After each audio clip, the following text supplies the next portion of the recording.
Una sa lahat, lalaking naputukan ng illegal na whistle bomb, naputulan ng 3 daliri. Hindi pa man yan nagbabagong taon. Bukod dyan, halos 1 milyong pisong halaga ng mga illegal na paputok pinagsisira. Meron pang inresto dahil sa pagbebenta online.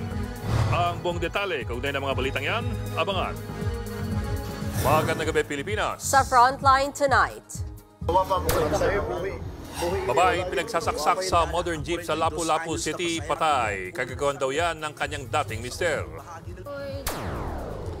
Ilang estruktura na pinsala ng yanigin kanina ng magnitude 5.6 na lindol ang Ilocos Norte. At alamin ang lagay ng panahon sa bisperas at sa unang araw ng bagong taon. Mga bumibili ng paputok, pas dumarami habang papalapit ang pagpalit ng taon, habang matuman naman ang bentahan ng trotot. Pagtatapyas ng 194 billion pesos sa pinirmahang national budget para sa 2025, pampalubag-loob lang daw sa mga nagrereklamo ayon sa ilang eksperto. Squid Game actor Park Sung-hoon binabatikos matapos mag-post ng malalaswang bersyon ng Squid Game. Balikan natin ang mga pabaong nag-trending na sayaw at mga challenge na tumatak ngayong buong taon.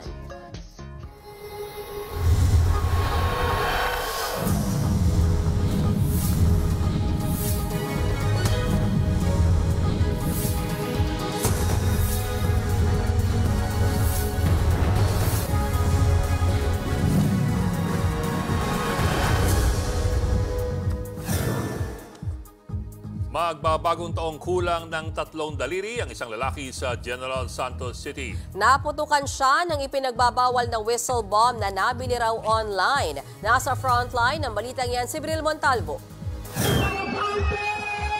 Masayang sinalubong na magkakamag-anak na ito sa Barangay Sinawal, General Santos City ang Pasko noong December 25 ng madaling araw. Hawak-hawak ng lalaki ang isa na kasinding paputok. Maya-maya pa, bigla itong sumabog. Ang masayang tawanan, napalitan ng pagkataranta at iyakan. Makikita ring namimilipit sa sakit ang dugo ang lalaking may hawak ng paputok. Kinilala ang biktimang si JR, 22 taong gulang. Sa ngayon, nasa ospital pa rin ang biktima dahil sa nawasak niyang kamay. 3 daliri niya ang naputol. Inoobserbahan din siya dahil sa dami ng dugong nawala sa kanya. Whistle bomb umano ang ginamit ng biktima na paputok na mahigpit na pinagbabawal ng lungsod. Na-find out natin na yung paputok ay binili niya through online, which is ang whistle bomb under siya sa mga prohibited na firecracker. Patuloy daw ang mahigpit ding kampanya ng PNP sa lugar laban sa mga ipinagbabawal na paputok. Sa datos naman ng General Santos City Health Office, aabot na sa 3 ang naitalang firecracker-related injury simula noong December 21 hanggang ngayong araw. Nagbabalita mula sa Frontline, Bril Montalvo, News 5.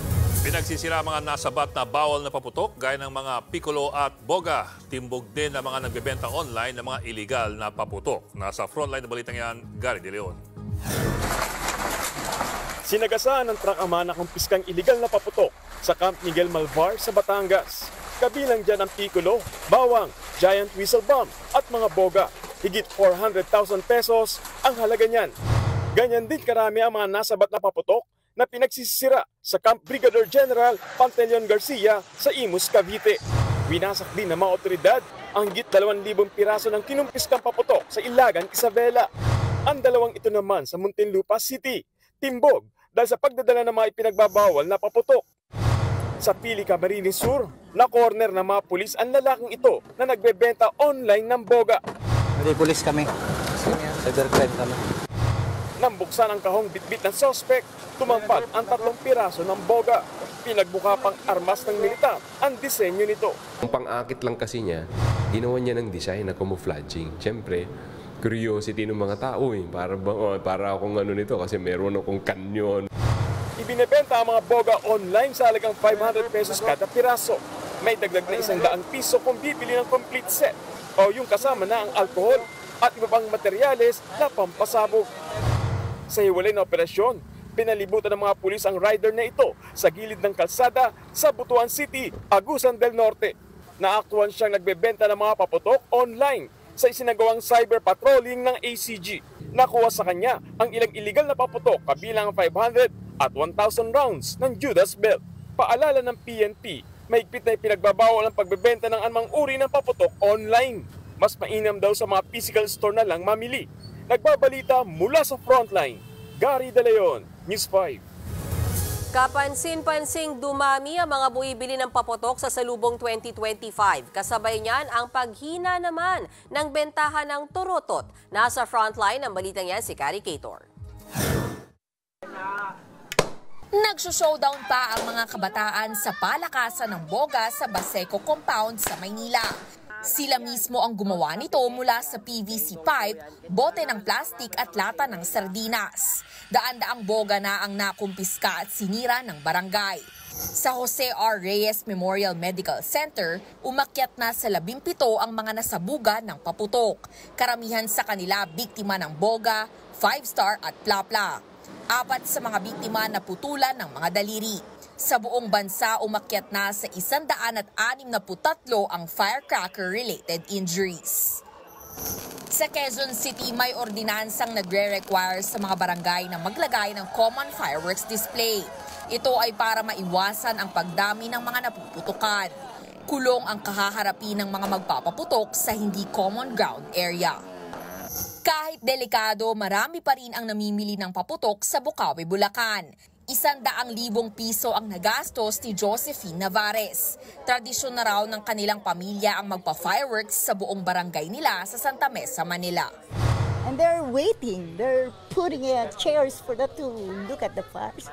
Ang lungkot doon sa street namin. Parang siya rin yung nagtatanggal nung lahat ng malas doon. Mga pailaw ang pinakamabenta sa Bukawi na hindi naman daw nagbago ang presyo, gaya ng 5 colors na luces na naglalaro sa 100 hanggang 150 pesos. Ang 1-minute fountain nasa 500 pesos. 2,000 pesos naman kung 3 minuto. Ang aerial fireworks na may 16 shots, 1,500 pesos. Pero kung mas may budget, 4,500 pesos ang 36 shots. Sa mga paputok naman, mabibili ang kwitis ng 800 to 1,000 pesos kada bundle, habang ang sawa nasa 1,000 to 10,000 pesos. Kabilang din sa mga pampaingay sa salubong ang mga torotot, pero matumal na raw ang bentahan. Kasi pwede na bumili ng paputok, wala nang bumibili ng torotot.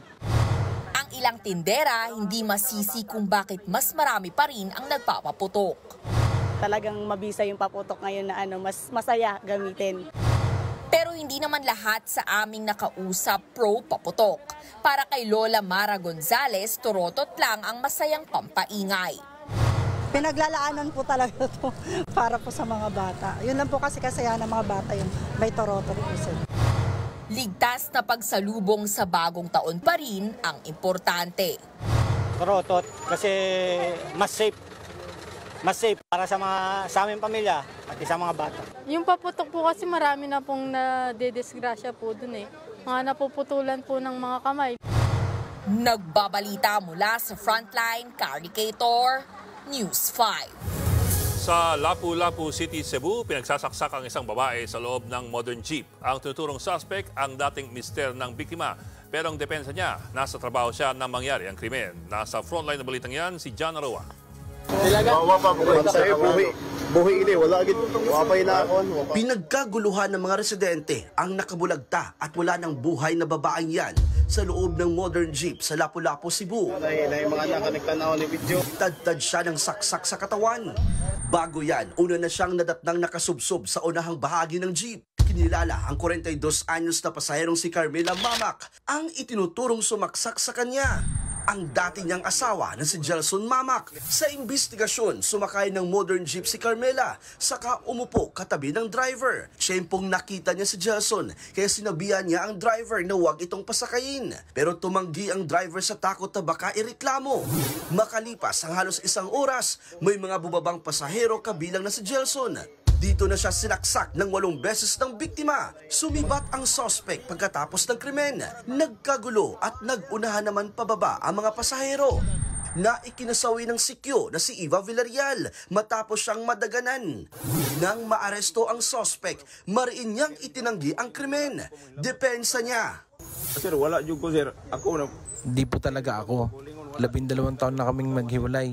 Pero yung time na yun, nasa trabaho ako, natutulog. Ginising na lang ako ng katrabaho ko na pinatay daw yung asawa ko. Doon ako sa paaralan, hindi ako lumalabas dahil may party. Tapos nalasing ako. Giit pa ng suspect, may mga nakakita sa kanya na nasa trabaho siya noong panahong pinaslang ang kanyang dating asawa. Meron din daw mga CCTV footage na nagpapatunay na nasa trabaho siya noon. Sa kabila niyan, positibo siyang kinilala ng mga pasahero ng modern jeep. Ayon sa mga pulis, may mga bantang natatanggap ang biktima mula sa suspect. Pero kabilang din sa iniimbestigahan ay ang bagong kinakasama ng biktima. Inaalam kung isa itong crime of passion. Wala namang na-recover na kutsilyo sa suspect.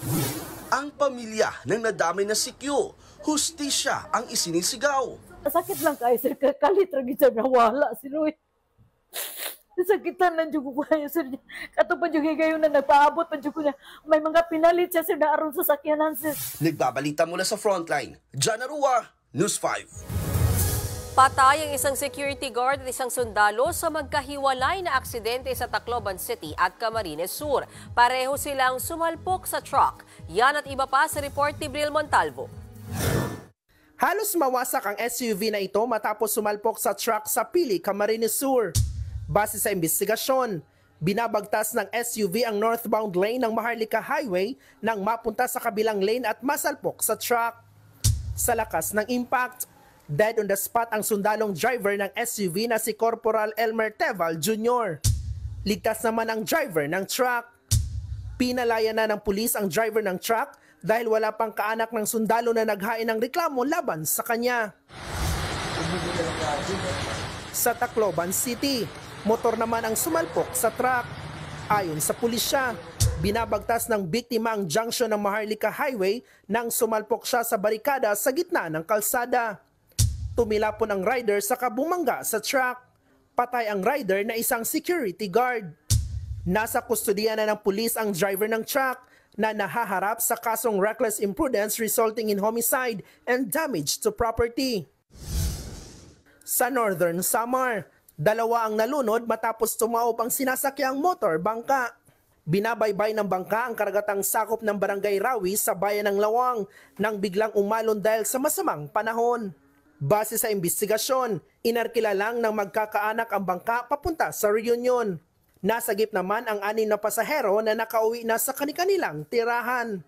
Nagbabalita mula sa Frontline, Bril Montalvo, News 5. Magnitude 5.6 na lindol ang nagpayinig sa ilang bahagi ng Ilocos Norte. Bahagyang napinsalang ilang estruktura, kabilang ang isang lumang simbahan. Nasa frontline na balitang yan si Ian Suyu. Tapos lang po na ganganid. Ay, Lord. Nagkalat ang mga paninda sa grocery store na ito matapos yanigin ng lindol sa Lawag City, Ilocos Norte. Sa lakas ng pagyanig, nagbagsakan ng mga bote at pakete. Pinaypayan naman ng ilang staff ang isang mamimiling tila nahilo. Sa mall namang ito sa bayan ng San Nicolas, agad pinalabas ang mga magsha-shopping sana. Hindi rin nakaligtas ang makasaysayang Santa Monica Church sa bayan ng Sarat. Naglaglagan ang tipak ng bato sa pader nito. Sa tala ng FIVOX, nasa 5.6 magnitude ang intensity ng lindol. Naitala ang epicenter ng lindol 6 kilometers northwest ng Bangi, Ilocos Norte. Pero ang pagyanig, umabot sa mga kalapit na probinsya gaya ng Ilocos Sur, La Union, Abra at Cagayan Valley. Paglilinaw ng ahensya. Ito po ay walang kinalaman po doon sa naganap na sequence po sa Ilocos Sur. Ito po ay medyo malayo po yung kanyang location or distansya po doon sa nagaganap pong mga lindol. Kasunod ng lindol, may naitalaring 6 na mahihinang aftershock sa Ilocos Region. Bagamat offshore o galing sa katubigan yung pinagmulan ng lindol, paglilinaw ng PHIVOLCS, hindi raw ito magge-generate ng tsunami. Ito ay para bigyang linaw ang mga posibleng katakutan ng mga residente sa Ilocos Region. Tuloy-tuloy pa rin ang monitoring ng PHIVOLCS. Nagbabalita mula sa frontline. Ian Suyo, News 5.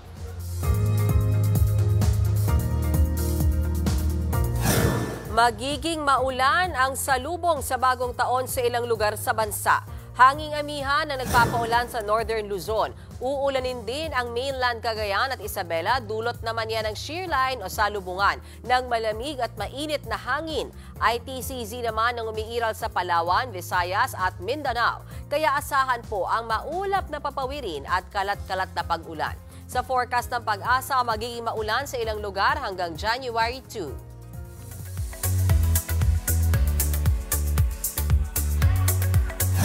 Showbiz Tonight na tayo. Hindi na lang dito sa Pilipinas mapapanood ang MMFF big winner na The Kingdom. Ipapalabas na rin yan sa ibang bansa next year. Nasa frontline ng balitang yan si MJ Marfori. Mula sa kaharian ng kalayaan. Ano tayo babangon kung may gumagana siya sa paghihirap natin? To San Fernando, Pampanga.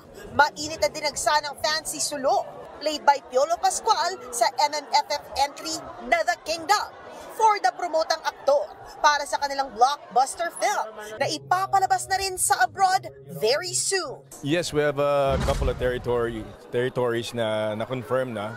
But also, of course, last week of January, we have the MIFF in LA. So we're looking forward to that as well. Pero bakasyon muna after nito. Sa sobrang patok nga ng The Kingdom, marami ang gustong magka-sequel ito. It's a prelude to something bigger and we're just really happy because it's got the attention and the acclaim that it really wanted. So, simula pa lang to. Hakot Award ang The Kingdom sa gabi ng parangal with 5 awards and 16 nominations. Kabilang dyan ang second Best Picture, Best Director para kay Mike Tuviera, Best Production Design, Best Visual Effects, at Gatpuno Antonio J. Villegas Cultural Award. Deserve! Paano ba naman? Puro papuri ang natatanggap ng The Kingdom. Say ng Filipinas Today, Bossing Vic Soto didn't disappoint. Kaya naman deserve na deserve daw kilalanin ang kanyang first drama film. The ending screams sequel pa nga raw, ayon sa Rappler. Worth the watch din daw ito kung ang bet mo ay ambitious Filipino film with emotional punch. Comment naman ng Philstar.com, opportunity ang The Kingdom para ikwento ang uncolonized version ng Pilipinas. Approve na ng pelikula kay MVP Group Chairman Manny V. Pangilinan.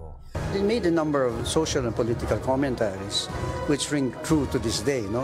Even if we're a democracy. And the scriptwriting is excellent. Showing ang The Kingdom sa mga sinihan hanggang January 7. Nagbabalita mula sa Frontline. MJ Marfuri, News 5. Susunod, isang kalsada sa Quiapo, madalas daw may disgrasya dahil sa katas ng mga basura. PhilHealth subsidy na natiling zero ang pondo sa pinirmahang 2025 national budget. Himayin natin yan. At Gary V, handang i-refund ang bayad ng mga nabitin sa kanyang concert. Magbabalik pa ang Frontline Tonight.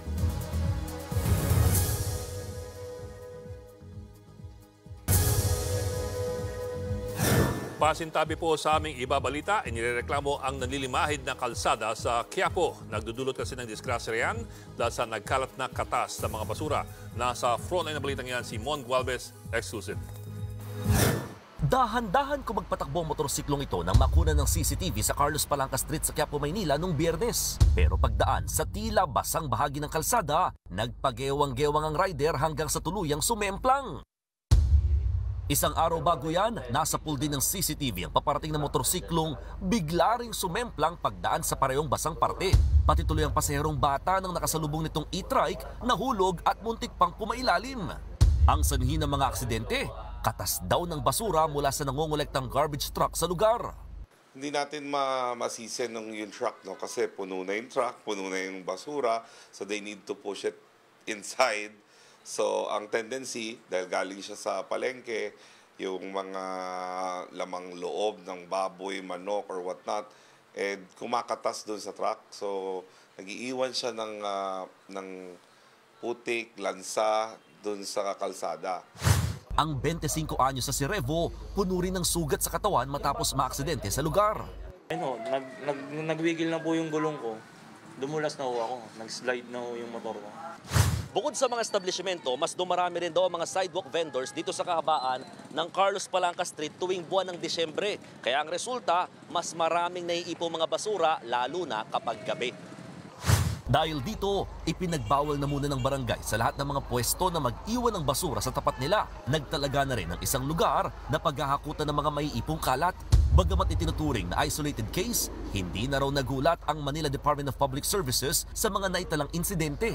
Yung dati po kasi natin is mga luma, kumakatas po talaga. Aside from yung sa accidents po, yung ibang concern ng mga tao is yung spreading of mga germs and bacteria. Sa pagpasok ng bagong taon, sisiguraduhin daw ng 2 bagong kumpanya na kokolekta ng basura sa lungsod na hindi na mauulit ang ganitong insidente at lilinisin din pati ang mga katas ng basura. Nagbabalita mula sa Frontline, Mon Gualvez, News 5. Tinapiasan nga ang 2025 national budget pero wala pa ring ibinigay na pondo para sa subsidiya ng PhilHealth. Tila pampalubag loob naman daw ang pag-veto ni Pangulong Bongbong Marcos sa ilang alokasyon ng pondo. Ayon sa ilang eksperto, nasa frontline ng balitang yan si Maricel Halili. Halos 6.33 trillion pesos ang inaprubahang pambansang pondo para sa taong 2025 o ang General Appropriations Act. Nilagdaan ito ni Pangulong Bongbong Marcos kanina. Mas mababa ito kumpara sa orihinal na bersyon na 6.35 trillion pesos. Vinito o tinanggal ng Pangulo ang higit 194 billion pesos na alokasyon na hindi naaayon sa prioridad ng gobyerno.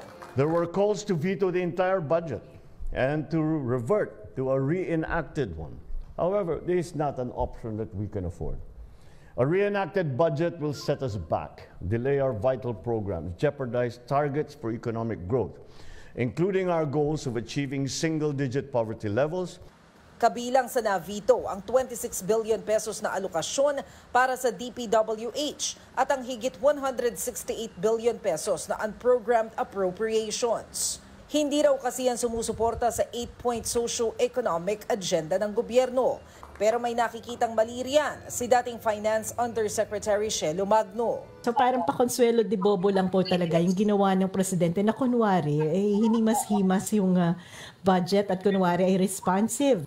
Inalmahan din ito ng budget analyst na si Zaiza Suzara. Pinapakita lang talaga nung ginawa nila. Sinubukan lang nilang iwasan yung possible constitutional violations.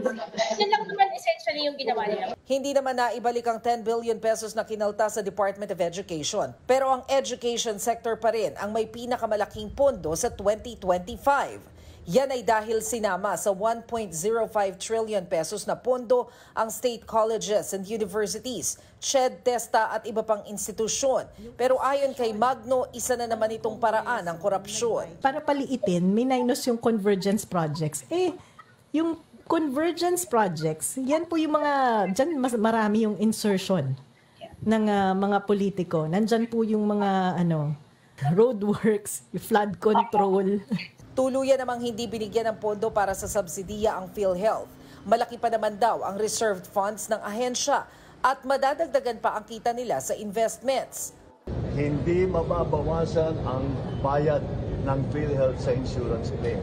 In fact, baliktad, padadamihin pa namin ang serbisyong ibibigay ng PhilHealth.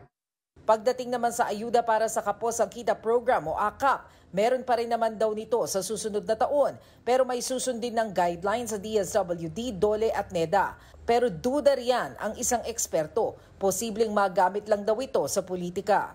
The problem is not the ayuda being used, it's not ayuda being dispensed. The problem is ayuda being connected to the patronage motivations politicians. Kasunod dito, pinag-aaralan ng Makabayan Bloc ang susunod na aksyon kung kinakailangang questionin ang budget sa Supreme Court. Pero ngayon pa lang, duda ang Malacanang na uusad yan dahil totoo naman daw na pinag-aralan ni PBBM ang budget. He's not a lawyer. He's more an economist, a finance guy, a political guy. Magaling si Presidente. Hindi nyo lang kasi binibigyan ng credit. Kasi hindi nagmumura. Nagbabalita mula sa Frontline, Maricel Halili, News 5. Ito na po, matapos ang ilang linggong kontrobersya, narepaso na po ang budget para sa taong 2025 at pinirmahan na ni Pangulong Marcos. Pero may nagbago ba? Medyo. May nagbago naman. Medyo. Ang original na budget proposal sa BICAM nasa 6.35 trillion pesos. Ang pinirmahan ng Pangulo, mas mababa ng 26 billion pesos. So saan nagbawas? Ito po. Nagbawas raw ng DPWH budget ng 26 billion pesos. Pero nabawasan ba talaga? Depende po kasi yan sa konteksto. Ang original kasi na budget proposal ng Malacanang para sa DPWH para sa 2025 nasa 825 billion pesos. Pero nagpatong ang BICAM Committee na dagdag na 288 billion pesos kaya't umabot po ito ng 1.1 trillion pesos. So, yung 288 billion na dagdag, yan po ngayon ang binawasan ng 26 billion. So, sumatotal, may neto pa rin na dagdag na 262 billion pesos para po sa DPWH. Neto po, election year nga naman ang taong ito. Ang pangalawang nabawasan ay ang tinatawag na unprogrammed funds. Tinapiasan po yan ng 168 billion pesos. Parang nga namang ang laki ng binawas. Pero ang totoo po niyan, ang original na budget para sa unprogrammed funds ay nasa 158 billion pesos lamang. Pero dinagdagan po yan ng 373 billion pesos additional ng BICAM.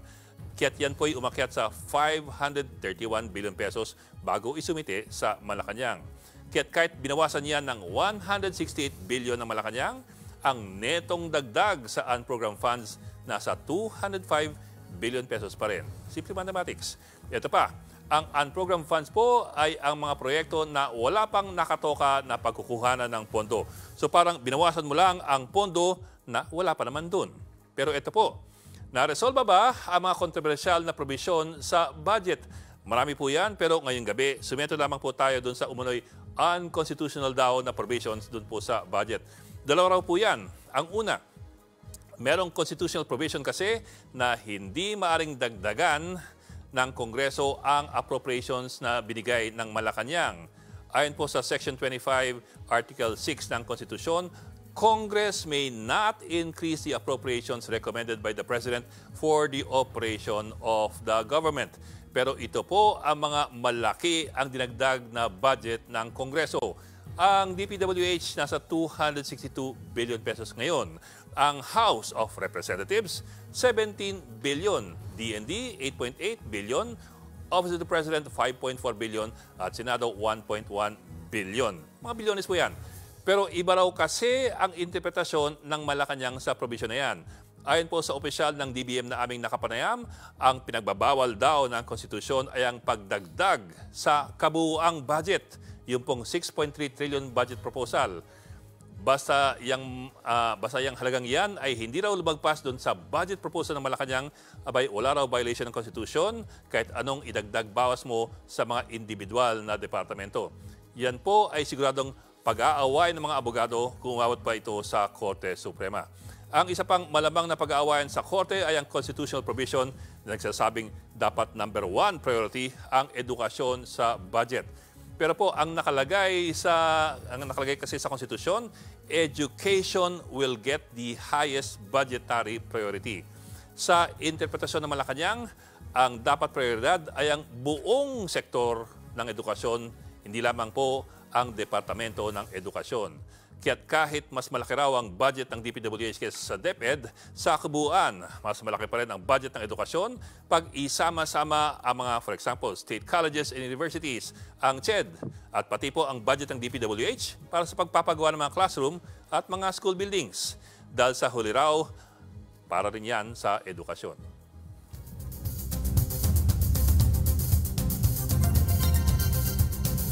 Labis ang hinagbis ng mga naulilang pamilya nang nasa 180 namatay sa plane crash sa South Korea. Panoorin yan sa report na ito. Sumadsad at dumausdos ang eroplanong yan sa Muan International Airport sa South Korea kahapon. Hindi nakalabas ang gulong ng aircraft, kaya kumaskas ang buntot nito sa paliparan. Hanggang sa sinalpok ng eroplano ang pader at saka sumabog. Nilamon ng apoy ang aircraft. Sinubukan niyang apulahin ang mga bumbero lalo't halos 200 ang sakay nito. Nang maupula ang apoy, agad ikinasa ang search and rescue operation sa 175 pasahero at 6 na crew ng Jeju Air Flight. Pero makalipas ang mahigit 7 oras, idineklarang nasawi ang lahat ng pasahero. 2 crew ang himalang nakaligtas. Dahil dyan, bumuhos ang emosyon sa Muan International Airport nang isa-isahin ang pangalan ng mga nasawi. Ang ilan, galit ang ibinato sa mga otoridad. Ang masaklap kasi, maglalanding na lang ang eroplano na galing Bangkok, Thailand, nang maaksidente ito. She was almost home. She didn't feel the need to make a call. She thought she was coming home. By the time she took out her phone, the plane probably was crashed. Halos lahat ng mga pasahero, mga Korean. Base sa investigasyon, nasalpok ng ibon ng eroplano 8:59 ng umaga nang mag-abiso ang control tower na may bird activity. Pero eksaktong alas 9 ng umaga, nangyari ang plane crash. Nakapagdeklara pa raw ng Mayday o emergency ang piloto. Humingi naman ng tawad at pakikiramay ang CEO ng Jeju Air sa mga biktima. Nagkasana ng special inspection ng mga otoridad sa eroplano. Tuloy-tuloy ang recovery operation sa crash site. At na-recover na rin ang black box ng eroplano. Ang plane crash na yan ay isa sa itinuturing na worst aviation disasters. Base sa isang pag-aaral sa California sa Amerika, nasa 30 aviation crash ang nangyari ngayong taon. Nagbabalita mula sa Frontline, Maricel Halili, News 5.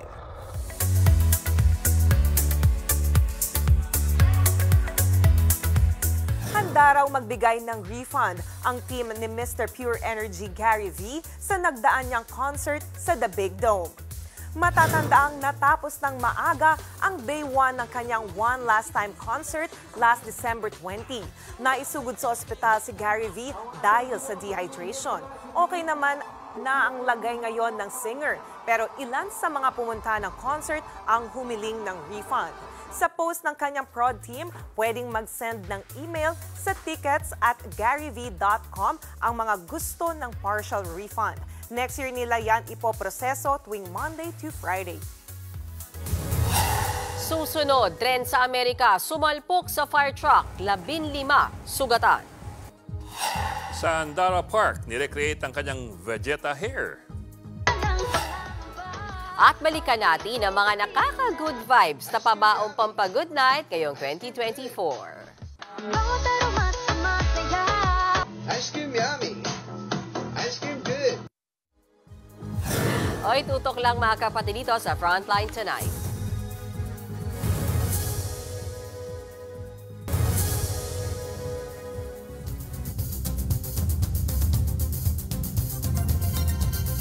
Sa Frontline News Abroad, sumalpok ang tren sa tumatawid na fire truck sa Florida sa Amerika. Ang aksidenteng yan nasa pool sa video. Sa kuha ng dashcam, binabagtas ng tren ng riles na sakop ng Delray Beach nang biglang may fire truck na sumulpot. Hindi nakita sa video pero bumangga ang tren sa fire truck. Sa lakas ng impact, wasak ang unahang bahagi ng tren. Tumilapon naman ang fire truck. Sugatan ang 3 bumbero at 12 pasahero ng tren. Iniimbestigahan na yan.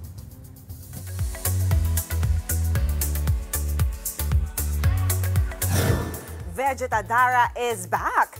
Muling binalik ng 21 member ang kanyang 2011 Vegeta hairstyle. It's giving bam ratatata ang vibes ni Dara. Gaya ng dati, tayong-tayo ang buhok niya with ash gray ombre style. Si Dara ang nagpauso ng ganyang hair trend noong 2011 para sa Mama Song of the Year nilang I Am the Best. After 13 years, ni-recreate niya ang ganyang hairstyle sa performance ng grupo niyang 21 last Christmas sa SBS Gayo de June concert. Abangan, isa sa mga cast ng Squid Game 2, nag-share online ng adult parody ng sikat na TV series. At wala sa mga hit na dance craze hanggang sa pumatok na games. Balikan natin ang mga pabaong Pampa-Good Night ngayong 2024. Tuloy-tuloy balitan dito sa Frontline Tonight.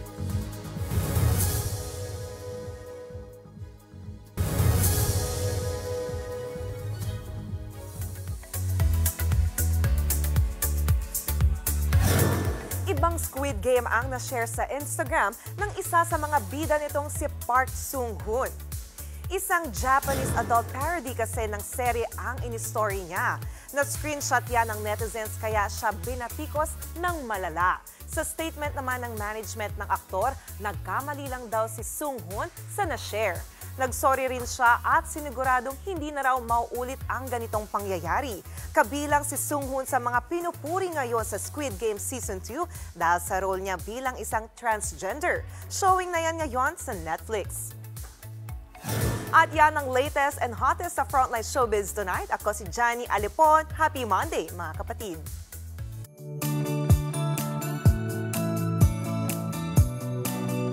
At para naman sa ating huling pabaong Pampa Good Night ngayong taon. Parang gusto kong bagalan eh. Ulitin mo na lang. So ba? Sige. Oy, mag-look back tayo, Bokhat, sa pinakatumatak na Pampa Good Vibes. Panoorin sa report na ito.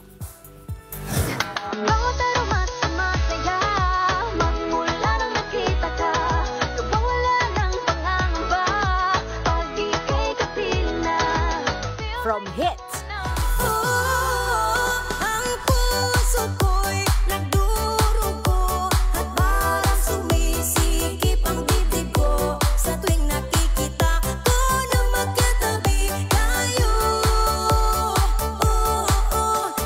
to hit, 2024 pabaon is Nailing It. And my adoptive daughter, Sarah Duterte. Pati mga viral animal, here and abroad. Oy, para naman sa ating pabaong Pampa Good Night. Siya ang 2-month-old na si Mudeng. Patok. Sinong hindi makakalimot sa mga pangmalakasan nating dance craze ngayong taon? Ice cream yummy. Ice cream good. Ice cream yummy. Ice cream good. Ice cream yummy. Ice cream good. Yung grades ko, not so good. Ang tataba ng utak nyo. Sa kabila ng amnesia, tila nagka-second chance ang dalawa. Napa-throwback din tayo sa happy endings. Suspect may cellphone pero hindi nagre-reply. Pero pag Jesus game na game. At games like no other. Suspect, nakatalikod pero parang nakaharap. Ay. Ito laro na to. Ito ang Ikaw Challenge! Bawal ang pikon. Alam mo nung pumunta ako dyan sa inyo, yung tawa tayo ng tawa. Nakaihi talaga ako sa kama mo hanggang ngayon hindi ka pa nagpapalit ng bedsheet. We listen and we don't judge. Sabay-sabay pa rin tayong mag-good vibes this 2025. Nagbabalita mula sa Frontline, Laila Pangilinan, News 5. Ice cream yummy. Ice cream yummy. Ice cream. Kaya mo yun. Bago man lang matapos ang taon, sir. Bukas, Oh, Jenny. yan, oh. Bukas yan. Buti lang tapos na yung taon. Kamagalan lang, may panibago naman, sir. 365 more days ago. Mag-countdown tayo ulit. Okay, abangan po bukas ang Frontline Tonight special salubong sa 2025. Sabay-sabay tayong sumalubong bukas. Meron tayong choice eh. Yan po ang 45 minuto paghimay sa malagang headlines. Uy, basta ako, hindi ako nagre-reklamo. Wow! Sipag yan. Balitan at diskusyon para sa paghubog ng matalinong opinyon. Kami yung kasangkaso magbalita. Ako po si Mean Los Bayas. Ako lang po si Ed Ligaw. Magandang gabi.